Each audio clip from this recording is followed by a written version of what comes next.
ओम नमः शिवाय दोस्तों। देखिए, बजरंग बाण वैसे तो हनुमान जी में अपार शक्ति है। अगर आप सुंदरकांड कर रहे हैं, हनुमान चालीसा कर रहे हैं, जो भी पाठ आप कर रहे हैं ना, उसका विशेष महत्व है। कभी हिम्मत नहीं हारनी चाहिए, लेकिन हर चीज़ को करने का तरीका होता है। उसके साथ आपको नियम, संयम और ब्रह्मचर्य तीनों का पालन करना होता है। जब बजरंग बाण आप पढ़ते हैं ना, बजरंग बाण एक विशेष ब्रह्मास्त्र है। तब जब आपके पास कोई ऐसा बिल्कुल ना हो जिससे आप अपने मन की बात कह पाएँ, और आपको ऐसा लग रहा हो कि आप आर्थिक रूप से भी संकट में हैं, मानसिक भी और शारीरिक भी, तब आपको ब्रह्मास्त्र के रूप में बजरंग बाण का उपाय अपनाना चाहिए। उपाय कैसा? उपाय ऐसा कि आप एक नियम से, जिस तरह से आप पूजा करते हैं उस तरह से आप पूजा करने बैठे। और सबसे पहले मैं विशेष रूप से लेडीज़ की बात करती हूँ। जो महिलाएं ऐसी हैं जिनको लगता है कि सुबह ही उठकर करना है पूजा, अगर वो कर पाते हैं फिर तो ठीक है, लेकिन पूजा ना हमेशा शांत मन से करनी चाहिए। कि बच्चों को सुबह स्कूल जाना है, हस्बैंड को ऑफिस जाना है, सास ससुर हैं, पेरेंट्स हैं घर में, तो उनकी केयर भी करनी है, उनको ब्रेकफास्ट भी बना कर देना है। अगर आप ये सोचते हैं कि आप 10 बजे पूजा कर रहे हैं और आपके मन में ऐसा गिल्ट है, तो ऐसा बिल्कुल भी नहीं होता, क्योंकि हम अपने कर्तव्यों को ही पूरा कर रहे हैं, हम अपनी ज़िम्मेदारियों को ही निभा रहे होते हैं। तो इसमें कोई भी ऐसा देखिए, 12 बजे के पहले आपको पूजा करनी होती है, ये सही बात है। क्यों? क्योंकि सबसे पहले पूजा में ना सूर्य भगवान को जल देना होता है, क्योंकि बिना जल, अगर आप सबसे प्रमुख देवता, जो 5 देवता हैं उनमें सबसे प्रमुख हमारे सूर्य देवता हैं, तो 12 बजे के पहले आप उनको प्रयास यही करें, 11 बजे तक उनको हर हाल में आप सूर्य भगवान को जल दे दें। और भगवान को जब आप जल देते हैं सूर्य भगवान को, तो कभी भी खाली जल मत दीजिए।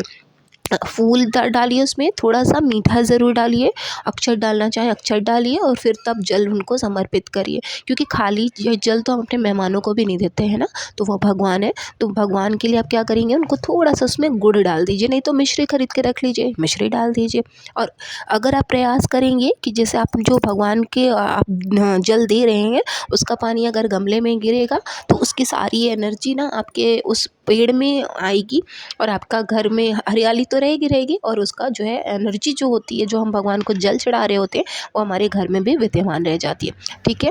दूसरी बात करते हैं बजरंग बाण की। बजरंग बाण की आज बात इसलिए कर रही हूँ क्योंकि कभी हम सबकी लाइफ में एक ऐसा कंडीशन ज़रूर आता है जब कोई घर का नहीं हेल्प करता, कोई आगमन नहीं दिखता है, आर्थिक रूप से मतलब फाइनेंशियली आपको हेल्प कहीं से नहीं मिल पा रही है, और प्रॉब्लम आपके सामने बराबर आ रही है, और आपको लग रहा है कि आप संभल नहीं पा रहे हैं कुछ भी, बिल्कुल आप एकदम ब्लैंक हो चुके होते हो, या कोई ऐसी बीमारी आपके आ जाती है, कुछ भी जो आपको बिल्कुल लगता है कि अब हमसे नहीं हो पाएगा, अब हम हार चुके हैं, तब आपको बजरंग बाण का पाठ करना चाहिए। और 110% श्योरिटी है इस चीज़ में, क्योंकि जब आप बजरंग बाण, देखिए बजरंग बाण तो सबसे स्पेशल पाठ, आपने देखा होगा जल्दी इसको पढ़ते नहीं है सबसे पहले, क्योंकि इस पाठ में ना हनुमान जी को श्री राम की कसम दी गई है।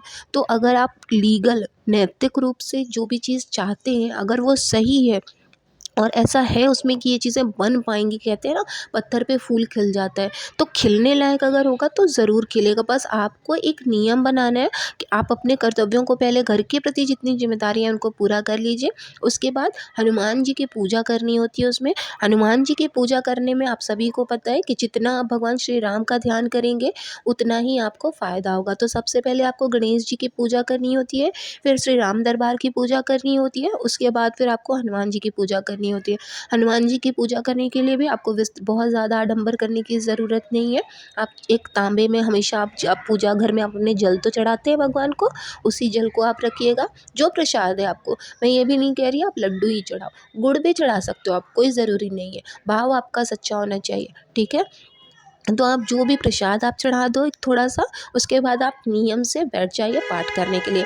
पाठ करने में आपको क्या करना है, सबसे पहले भगवान राम का ध्यान करना है, श्री गणेश का ध्यान करेंगे, भगवान राम का ध्यान करेंगे।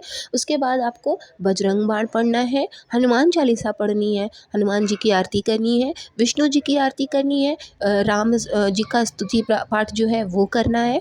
उसके बाद आपको आरती कर लेनी है, पूजा आपकी संपन्न हो जाती है। ठीक है।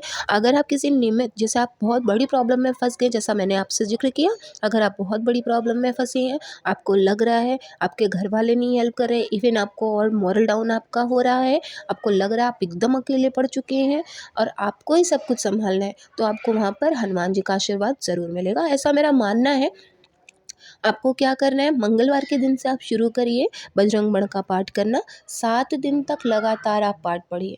देखिए, इसको रोज़ नहीं पढ़ा जाता, मैंने आपको पहले भी बताया है, क्योंकि भगवान श्री राम को जो है हनुमान जी अत्यंत मतलब हम सभी जानते हैं कि उन्होंने अपना सीना चीर के दिखा दिया था कि उनके उनके अंदर उनके लिए कितनी असीम भक्ति है। तो इसको हल्के में नहीं लिया जाता। आप अपने अगर कोई लीगल आपकी जो भी पॉजिटिव अगर विश होगी तो वो ज़रूर पूरी होगी और भगवान हनुमान आपको संकट से ज़रूर बाहर निकालेंगे। तो आपको क्या करना है, 7 दिन तक कंटिन्यू। वैसे तो अगर बहुत भारी संकट है तो 21 दिन तक आप इसका पाठ कर सकते हैं, 7, 11, 21 ऐसे होता है।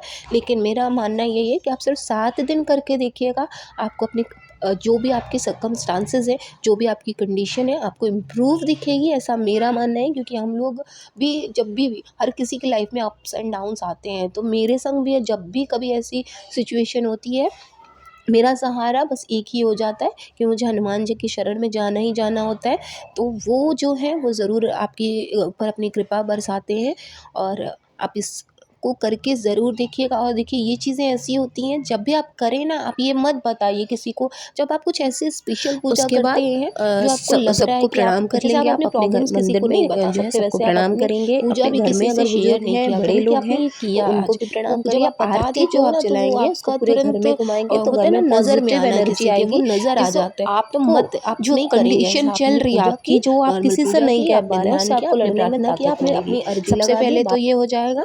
दूसरा, जो जल आपने भगवान के समक्ष रखा है प्रार्थना करते वक़्त, वो जल आप पूरे घरवालों को भी देंगे और जो बचेगा उसको आपको पी लेना है, ठीक है? प्रसाद भी आपको यही करना है, पहले घरवालों को बाँट दीजिए, जो बचेगा वो आपको ग्रहण कर लेना है। उसके बाद आपको 7 दिन तक सेम यही प्रक्रिया करनी है और भगवान चाहेंगे, हनुमान जी की कृपा होगी और आपकी परिस्थितियाँ ज़रूर बदल जाएँगी। बस किसी का बुरा चाहने के लिए ये काम मत करिएगा, ठीक है? अच्छे काम के लिए अगर आप ये अपना उपाय अपनाएँगे, आपकी जो है पूजा ज़रूर सफल होगी। तो आई होप कि आपके लिए वीडियो बहुत यूज़फुल रहे। वीडियो अगर आपको अच्छी लगे तो प्लीज़ चैनल को सब्सक्राइब कीजिएगा, ताकि हम आपके लिए इसी तरह की वीडियोज़ लेकर आते रहें।